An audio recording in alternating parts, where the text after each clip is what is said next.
My name is Mayank Modi and I am an intern at Intellify. और आज के इस वीडियो में हम देखने जा रहे हैं एक और डेटा सेट, और एक और डेटा सेट पे हम हमारी सपोर्ट वेक्टर मशीन एल्गोरिदम को इम्प्लीमेंट करने जा रहे हैं। मैं आपको बता दूं, इससे पहले वाली दो वीडियोस में भी हमने सपोर्ट वेक्टर मशीन एल्गोरिदम का इम्प्लीमेंटेशन देखा था एग्जांपल्स के तौर पे। और वहाँ हमने दो अलग डेटा सेट लिए थे, और वहाँ पर हमने देखा था कि कैसे हम एस वी एम एल्गोरिदम को इम्प्लीमेंट करते हैं। सो आज की इस वीडियो में हम एक और एग्जांपल देने जा रहे हैं। मतलब कहा जाए तो ये दोनों तीनों एग्जांपल एक दूसरे से अलग अलग हैं, और यहाँ पर हम तीनों अलग अलग डेटा सेट पे काम कर रहे हैं। मैं आपको बता दूंगा अभी डेटा सेट क्या है। तो लेट्स स्टार्ट इट, और मैं आपको एक ब्रीफ ओवरव्यू दे देता हूँ कि एस वी एम पे हमने अभी तक क्या किया है। ये देखिए, यहाँ पर मेरे पास फाइल खुली हुई है। सबसे पहले एग्जांपल में हमने सोशल नेटवर्क एड्स देखे थे हमारे, और वो ये डेटा सेट हमने लिया था और इस पर हमने काम किया था। यहाँ पर हमारे पास एक परचेज कॉलम था। और जैसा आपको पता होगा कि जो एस वी एम एल्गोरिदम है हमारी, ये एक क्लासिफिकेशन एल्गोरिदम है। तो यहाँ पर हम जो डेटा सेट होता है उनको हम ग्रुप करते हैं अलग अलग क्लासेस के अकॉर्डिंग, और फिर हम नए डेटा सेट जो हमारे पास होता है, नया डेटा होता है, उससे हम प्रेडिक्ट करते हैं कि ये कौन से क्लास या ग्रुप को बिलोंग करता है। तो आप देखेंगे कि यहाँ पर हमारे पास दो ही क्लासेस थी, ज़ीरो और वन। मतलब कि अगर परचेस्ड है, अगर परचेज किया है तो वन, अदरवाइज ज़ीरो। तो ये हमने एक हमारा एग्जाम्पल देखा था सबसे पहले, जहाँ पे हमारे पास ऑलरेडी क्लासेस दी हुई थी। यहाँ पर दो क्लासेस थी और हमने यहाँ पे इम्प्लीमेंट किया था एस वी एम को। सेकेंड एग्जाम्पल में हमने इम्प्लीमेंट किया था यहाँ पर टाइम्स डेटा 2011। मतलब कि ये हमारा वर्ल्ड रैंकिंग था यूनिवर्सिटीज़ का। और यहाँ पर हमने स्टूडेंट स्टाफ रेशो के अकॉर्डिंग यहाँ पर हमने क्लासेस, अपनी खुद की क्लासेस बनाई थी, गुड और बैड करके। और फिर हमने इसका इम्प्लीमेंट किया था क्लासेस बना के, और फिर हमने एस वी एम को यहाँ पर लगाया था। और आज के इस एग्जांपल में हम एक डेटा सेट लेंगे। ये पिछले एग्जांपल से अलग बस इसलिए रहेगा क्योंकि यहाँ पर हमारे पास दो क्लासेस थी, यहाँ पे हमारे पास तीन क्लासेस रहेगी। तो हम ये देखने वाले हैं कि अगर तीन क्लासेस हैं हमारे पास, तो हम इसे कैसे इम्प्लीमेंट करेंगे। सो मैं यहाँ पर आपको डेटा सेट बताने से पहले मैं कुछ इंपोर्ट कर लेता हूँ लाइब्रेरीज, ताकि हमें बाद में इंपोर्ट ना करनी पड़े। तो मैं सबसे पहले करूँगा import pandas as P D, और उसके बाद मैं import numpy as N P कर लेता हूँ। ठीक है, मैंने इन्हें इंपोर्ट कर लिया। अब मैं यहाँ पर अपनी डेटा सेट डेटा फ्रेम बनाने वाला हूँ। तो मैं यूज़ करूँगा P D dot read C S V. और हमारे पास जो डेटा है वो डेटा है wheat data dot C S V. मैं आपको अभी बता दूंगा इन अ मोमेंट की डेटा क्या है हमारे पास। तो मैं इसे भी इंपोर्ट कर लेता हूँ यहाँ पर। और ठीक है, तो अब मैं आपको बताता हूँ कि डेटा क्या है। ये देख सकते हैं, मैंने डी एफ ले लिया है। मैं आपको actual C S V file दिखा देता हूँ। तो ये है हमारे पास वीट डेटा। और वीट डेटा में यहाँ देख सकते हैं आप, एक दो तीन चार पाँच छः सात और आठ। हमारे पास यहाँ पर 8 कॉलम्स है टोटल। और आप देख सकते हैं एरिया, पैरामीटर, कॉम्पैक्टनेस। मैं आपको ये थोड़ा सा ऐसे एक्सपांड कर देता हूँ। Compactness, length of kernel, width of kernel, asymmetric coefficient, और लेंथ ऑफ कर्नल ग्रूव। तो आप देख सकते हैं यहाँ पर जो हमारे पास डेटा है ये एक रियल डेटा है। और ये अलग अलग वेराइटीज़ ऑफ वीट जो होते हैं उनको एनालाइज करके ये डेटा तैयार किया गया है। हमें यहाँ पर सबसे पहले एरिया दिखता है। एरिया मतलब कि उस जो वीट कर्नल है उसका वो कितना बड़ा है, एरिया क्या है उसका, पैरीमीटर, कॉम्पैक्टनेस क्या है, लेंथ, विड्थ, ये सब बहुत छोटी छोटी क्वांटिटीज़ में है। मतलब बहुत छोटे छोटे पैरामीटर्स हैं। और इनको ध्यान में रखते हुए हमने एक यहाँ पर क्लास दे दी है कि ये अगर ये सारे पैरामीटर्स हैं तो ये क्लास वन का वीट है। मतलब हमने एक क्लासिफिकेशन दे दिया कि ये क्लास वन है। ओके, सो यहाँ पर आप देख सकते हैं यही चीज़ें हैं। और यहाँ पर हमारे पास क्लास टू भी है। इन सारे पैरामीटर्स पे हमने क्लास टू है का वीट है ये। और यहाँ पर है हमारे पास लास्ट में क्लास थ्री। मतलब कि हमारे पास टोटल में 210 डेटा है, 210 रोज है डेटा की, और यहाँ पर हमारे पास क्लासेस है 3। तो यहाँ पर आप देख सकते हैं कि हमने जो पिछले एग्जांपल में देखा था, फर्स्ट एग्जांपल में, यहाँ हमारे पास 2 क्लासेस थी, अभी हमारे पास 3 क्लासेस है। तो यहाँ पर हम इसे इम्प्लीमेंट करने जा रहे हैं। तो लेट्स स्टार्ट इट। यहाँ पर देख सकते हैं 210 रोज है हमारे पास डेटा की, और 8 कॉलम है। ओके, तो सबसे पहले हम यहाँ पर देख लेते हैं कि जो हमारा क्लास है, मैं यहाँ पर लिखता हूँ वैल्यू काउंट से हमें यहाँ पर यूनिक वैल्यूज के काउंट पता चल जाएंगे। तो मैंने इसे रन किया, तो आप देख सकते हैं 1 2 3 तीनों क्लासेस का जो डेटा है, ये बहुत सोच समझ के बनाया गया डेटा है। यहाँ पर हमारे पास तीनों क्लासेस के डेटा जो है वो इक्वल अमाउंट में है, 70 70 70। ओके, सो ये हमारे पास ये चीज़ हो गई। इसके बाद हम बात करने वाले हैं कि अब हम इसे हमारे डेटा को तैयार करेंगे, और यहाँ पर हम उसे यूज़ करने वाले हैं। तो मैं अब यहाँ पर यूज़ कर लेता हूँ सबसे पहले, लेट्स से मैं एक्स अपना डेटा बनाता हूँ अब। ओके, सो मैं यहाँ पर बनाता हूँ x is equals to df dot, मैं यहाँ पर यूज़ कर रहा हूँ आई लॉग, क्योंकि यहाँ पर हमें वैल्यूज़ चाहिए हैं, मतलब डेटा फ्रेम से हमें वैल्यूज़ उठानी है। और यहाँ पर मैं यूज़ करूँगा सारी रोज़, और अब मैं देखता हूँ यहाँ पर कौन कौन से कॉलम। यहाँ पर एक लिस्ट बना देते हैं हम, 0 1 2 3 4 5 6 एंड 7।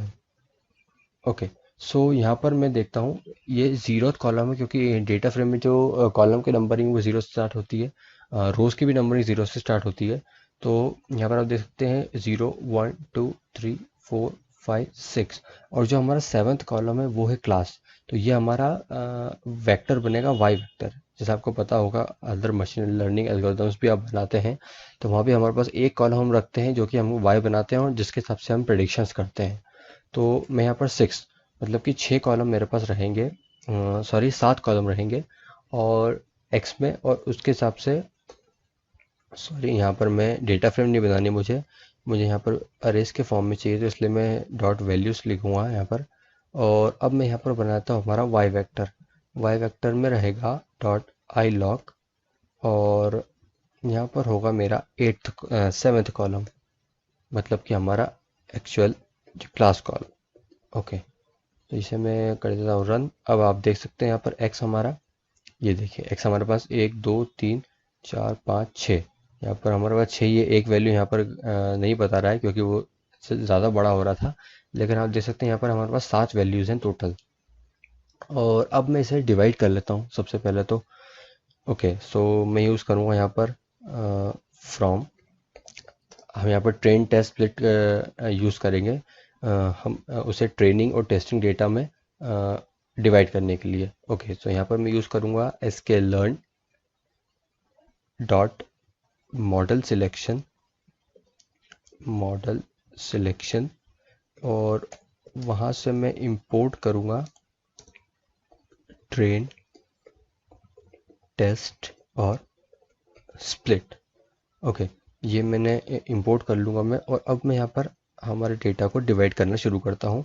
एक्स ट्रेन, यहाँ पर हम 4 वेरिएबल बनाते हैं, आपको पता ही होगा, एक्स टेस्ट, वाई ट्रेन, और वाई, सॉरी यहाँ पर होगा Y test.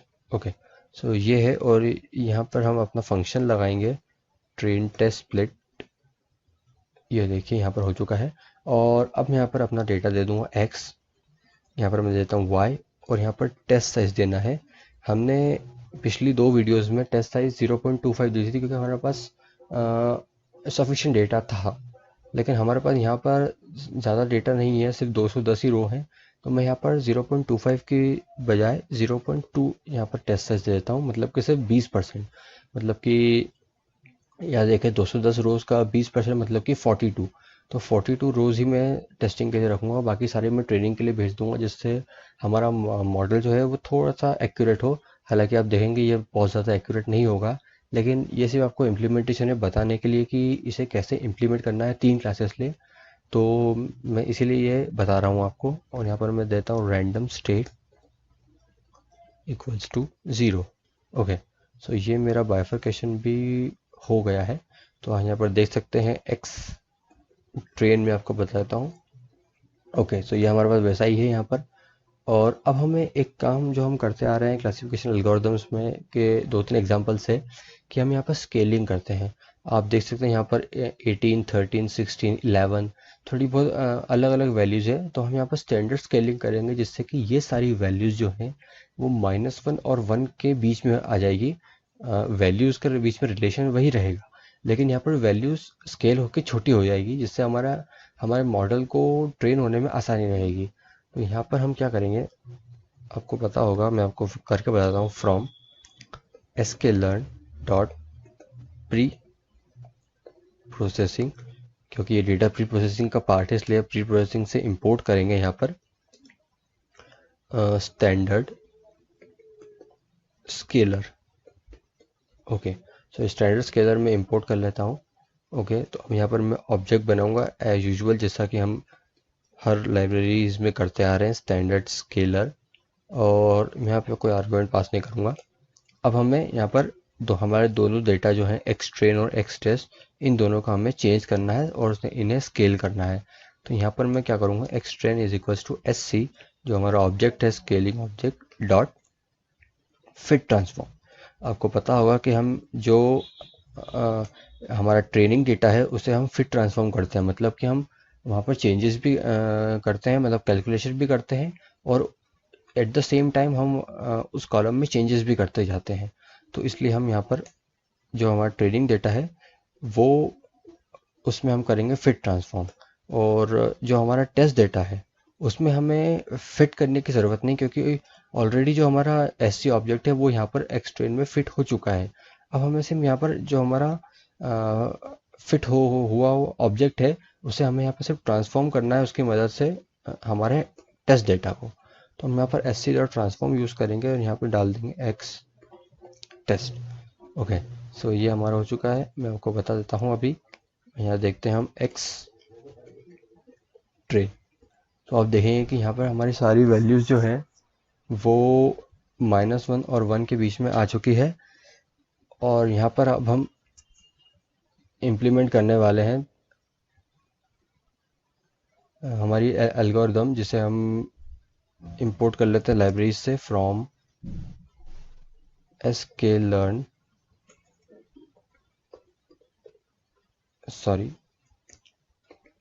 sklearn dot svm, वहाँ से हम इंपोर्ट करेंगे svc। ओके, सो ये हमारी जो लाइब्रेरी से हम यूज़ करेंगे यहाँ पर। मैं इसे sklearn नहीं यहाँ पर ये। और अब मैं यहाँ पर इसका एक ऑब्जेक्ट बनाऊंगा, मतलब कि क्लासीफायर हमारा, जो कि एक्चुअल में क्लासिफिकेशन परफॉर्म करेगा। क्लासीफायर इज इक्वल्स टू, यहाँ पर मैं यूज़ करूँगा svc क्लास। और यहाँ पर मैं, आपको पता होगा, यहाँ पर हम कर्नल, अलग अलग कर्नल यूज़ करते हैं। मैं यहाँ पर आपको इस बार लीनियर कर्नल यूज़ नहीं कर रहा हूँ। मैंने पिछली 2 वीडियो से लीनियर कर्नल, मतलब कि जो हमारी डिसीजन बाउंड्री होती है वो लीनियर होती थी, लेकिन इस बार मैं यूज़ करूँगा हमारा RBF कर्नल, मतलब कि गॉसियन कर्नल। और ये लीनियर से थोड़ा सा ज़्यादा एक्यूरेट होता है। मैं आपको अभी एक और कर्नल के बारे में बताऊंगा कुछ देर में, लेकिन हम यहाँ पर ये यूज़ करेंगे। और यहाँ पर मैं लिख देता हूँ random state is equals to 0। Okay, so ये मैंने हमारा कर्नल बना लिया है, सॉरी नॉट कर्नल, ये हमने क्लासीफायर बना लिया हमारा। और यहाँ पर अब हम इसे फिट करेंगे, क्लासीफायर डॉट फिट। मैं यहाँ पर करता हूँ एक्स ट्रेन और वाई ट्रेन में यहाँ पर इसे फिट कर देता हूँ, जिससे कि हमारा मॉडल ट्रेन हो जाएगा। तो मैं इसे रन करता हूँ। आप देख सकते हैं यहाँ पर हमारा सक्सेसफुली आउटपुट आ चुका है। आउटपुट मतलब कि ये सिर्फ एक ऑब्जेक्ट बना है और वो फिट हो चुका है। यहाँ पर आप देख सकते हैं एसवीसी पे इतने सारे आर्ग्यूमेंट्स पास हो सकते हैं, लेकिन ये सब अब अगर आपको ये समझ में आ गया तो आप इसे एडवांस, थोड़ा सा डीप में जाके समझ सकते हैं और एडवांस टॉपिक्स पढ़ सकते हैं इसके बारे में। ये सिर्फ एक बिगनिंग है, इसलिए मैं आपको सिर्फ इंट्रोडक्टरी पार्ट ही बता रहा हूँ कि कैसे आप बेसिक से बेसिक वे में इसे इम्प्लीमेंट कर सकते हैं। ओके, अब हमें कुछ नहीं करना है। अब हम हमारा मॉडल तैयार है। अब हम इसे यूज़ करके प्रिडिक्शंस करेंगे। तो मैं यहाँ पर वाई प्रेड एक वेरिएबल बनाता हूँ और उसमें मैं सारे प्रिडिक्शंस रखूँगा हमारे। तो मैं यूज़ करूँगा क्लासीफायर डॉट प्रेडिक्ट। अब मैं यहाँ पर प्रेडिक्ट फंक्शन यूज़ करूँगा प्रेडिक्ट करने के लिए। और यहाँ पर मैं दे देता हूँ अब हमारा, क्योंकि ट्रेनिंग पे तो हमारा मॉडल ट्रेन हुआ है, इसलिए हम एक्स टेस्ट देंगे यहाँ पर, जो कि हमारा न्यू डेटा है मॉडल के लिए। और ये वो उसने अभी तक मतलब अनसीन डेटा है वो एक तरह से। तो यहाँ पर मैं उस पर हमारे प्रेडिक्शंस करूँगा। ये मैंने प्रेडिक्शंस कर लिया है। और अब मैं क्या करने वाला हूँ, मैं आप यहाँ पर देख सकते हैं एक बार वाई प्रेड। तो ये जो है हमारा ये आ चुका है 1 2 और 3, ये इसने प्रेडिक्शंस किए हैं। अब कैसे प्रेडिक्शंस की या मैं आपको बता देता हूँ। कितना एक्यूरेट है वो भी हम निकालेंगे अभी। तो अब हम इसकी एक्यूरेसी चेक करने के लिए हम जो मैट्रिक्स वगैरह यूज़ करते हैं, यहाँ पर हम यूज़ करेंगे कन्फ्यूजन मैट्रिक्स हमारी। तो मैं यहाँ लिख देता हूँ from sklearn dot matrix import confusion matrix.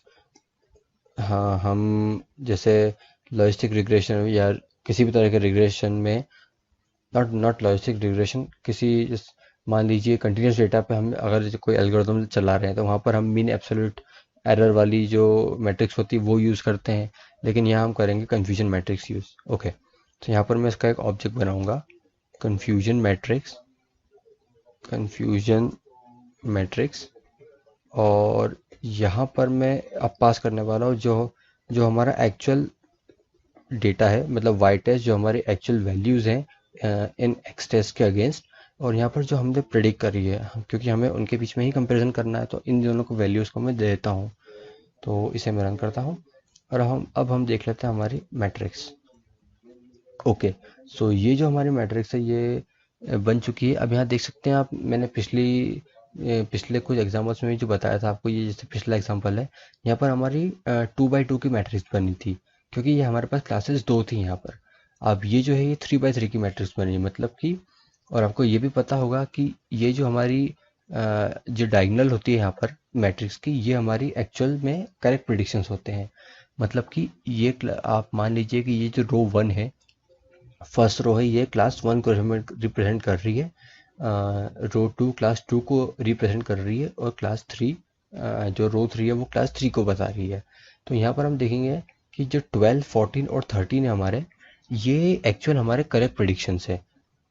Okay, सो यहाँ पर अब हम देखेंगे कि हमें पहले ही पता है कि 210 रोज का हमने 20% टेस्ट साइज के लिए लिया था, मतलब कि हमारे पास टोटल 42 वो हैं रोज हैं। तो 42 तो हमारे टोटल प्रेडिक्शंस होंगे, और उनमें से इतने सही हैं। तो अब मैं आपको एक बार थोड़ा सा कैलकुलेशन कर लेते हैं यहाँ पर हम। 12 प्लस 14 प्लस 13, तो ये हमारा होगा 39। ओके, सो हालांकि ये हमारा बहुत बहुत अच्छा मॉडल बन चुका है एक तरह से। और अब मैं यहाँ पर आपको बताता हूँ 12, एक्चुअल में हमारे पास 42 यहाँ पर टोटल है। आप पहले ही काउंट कर चुके होंगे। तो मैं यहाँ पर 39 डिवाइडेड बाय 42 करता हूँ, और यहाँ पर मेरे पास 92% एक्यूरेसी आ रही है। तो ये जो एक्यूरेसी, ये बहुत ही अच्छी एक्यूरेसी है। और अब हम यहाँ पर, मैं आपको एक चीज़ बताना चाहूँगा, यहाँ पर हमने RBF कर्नल यूज़ किया है, लेकिन एक और कर्नल होता है हमारे पास, पॉलिनोमियल कर्नल। तो पॉलिनोमियल कर्नल में यहाँ पर हम डिग्री देते हैं, मतलब कि वो पॉलिनोमियल जो कि परफॉर्म करेगा हमारे मॉडल को ट्रेन होने में, वो किस डिग्री का होगा। मतलब कि आपको पता होगा पॉलिनोमियल होते हैं क्वाड्रेटिक पॉलिनोमियल, क्यूबिक पॉलिनोमियल। तो यहाँ पर डिग्री 3 बाय डिफ़ॉल्ट होती है। आप देख सकते हैं यहाँ पर डिग्री 3 डिफ़ॉल्ट होती है। यहाँ पर मैं पॉलिनोमियल कर्नल यूज़ कर रहा हूँ। मैं यहाँ पर इसे रन करता हूँ वापस से। ये देखिए, तो ये हमारे पास आ चुका है। अब मैं यहाँ पर कैलकुलेशन थोड़ी करता हूँ। हालांकि आप देख सकते हैं, ये शायद ये हमारी जो एक्यूरेसी है थोड़ी सी कम आई यहाँ पर। 13 प्लस 8 प्लस 13। ओके, सो ये होता है हमारा 34। आप देख सकते हैं पिछली बार हमारा 39 था, और 34 डिवाइडेड बाय 42। एक मिनट, हम यहाँ पर एक बार और चेक कर लेते हैं। 34 एंड 42, ओके। तो ये है हमारा 80% एक्यूरेसी, यहाँ पर अराउंड 81%। तो ये एक्यूरेसी कम हुई है, लेकिन मैंने आपको जैसा पहले ही बताया था कि ये डेटा सेट पर डिपेंड करता है कि किस तरह का डेटा है, क्या हम कितना हम ट्रेनिंग डेटा प्रोवाइड कर रहे हैं हम, उसके हिसाब से डिपेंड करता है कि हमारी एक्यूरेसी कैसे होगी। तो आरबीएफ और polynomial kernel obviously linear kernel से बहुत अच्छे होते हैं, तो हम यहाँ पर इन दोनों को ही यूज़ करेंगे मोस्टली। सो ये आपको एक हमने एग्जांपल बताया मैंने कि हम इसे कैसे यूज़ कर सकते हैं हमारे एस वी एम एल्गोरिदम में। और यहाँ पर हमने एक अलग तरह का डेटा लिया था। हमने यहाँ पर हमारे पास 3 क्लासेस थी, पिछले एग्जांपल्स में हमने दो दो क्लासेस के ऊपर हमारे एल्गोरिदम इम्प्लीमेंट की थी। यहाँ पर हमारे पास 3 क्लासेस थी, हमने वही चीज़ें इम्प्लीमेंट करी है, बस यहाँ पर हमारे पास प्रेडिक्शंस 3x3 की मैट्रिक्स के फॉर्म में आए हैं हमारे पास। फिर हमने उसकी एक्यूरेसी निकाल ली। और एक एग्जाम आगे जाके हम एक और एग्जांपल लेंगे जिसमें हम थोड़ा सा अलग डेटा और लेना चाहूँगा मैं। तो मिलते हैं अगली वीडियो में। आई होप आपको ये वीडियो पसंद आई होगी। So thanks for watching and enjoy machine learning.